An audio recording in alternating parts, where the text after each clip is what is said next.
Good morning. Happy Monday morning. I am headed to boot camp, which is rare on a Monday morning.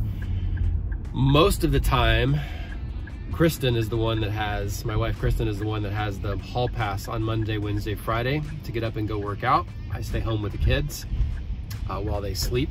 They're not old enough yet for us both to leave the house. However, last night my in-laws took the kids and their cousins over at their house for a sleepover.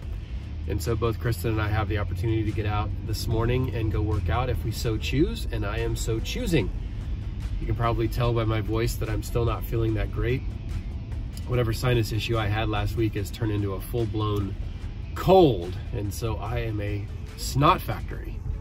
But I figure, like I said last week, that any percentage of getting up in the morning and working out is better than the alternative, which is sleeping in and doing nothing, particularly on a week like this week, where I have at least, yes, at least 2 Thanksgiving dinners. We've got my parents on Wednesday evening with my family, and then on Thursday we travel to Kristen's sister's house for a true Thanksgiving meal on Thursday. So there is going to be lots of inputs, and I've got to make sure that I am balancing those out with the outputs. So here we are at boot camp this morning.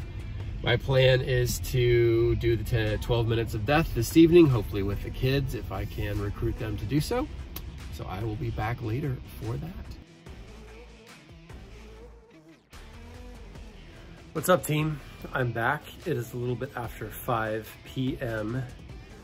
I have really been kind of struggling today, quite honestly, after this morning's long workout and then rebounding from whatever I've got going on right now with this cold.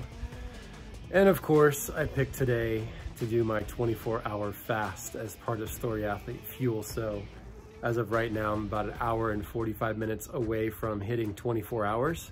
So it's kind of the perfect storm of things that have converged right now to zap me of my energy. In fact, I just took a nap, which is something I rarely do, even on the weekends, much less during the weekday. That said, this 12 minutes of death workout and the finisher have been hanging overhead in my head all day long. I was waiting to do the workout with my kids when they got home, but quite frankly, I just don't want to wait any longer. I want to knock it out and get over with. Today's StoryAthlete Principle is I play for high stakes. And if I'm being truthful, if it were not for the 80+ day buy-in that I already have on the table, that I already have pushed into the middle of the pot, it's likely that I would have just kept sleeping. But since I have all of that on the line, including my reputation and my commitment to my fellow grit athletes, I am out here and I'm going to knock it out, and we'll see what kind of energy I have left for the finisher.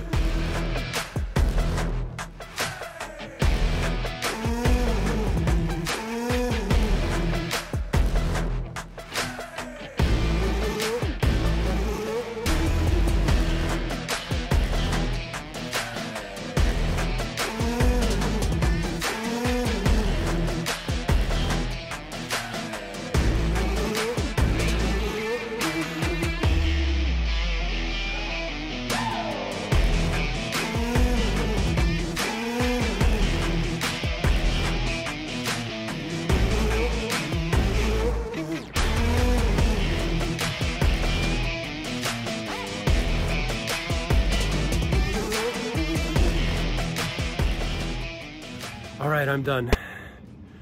Grateful that 12 minutes of death was more strength than cardio based, because I just didn't have it today.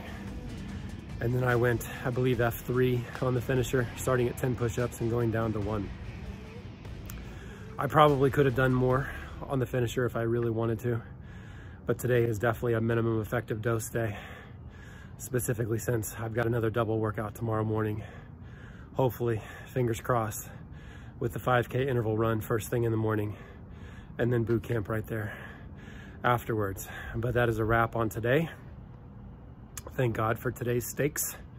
I play for high stakes, otherwise tomorrow I would definitely be starting over from square one.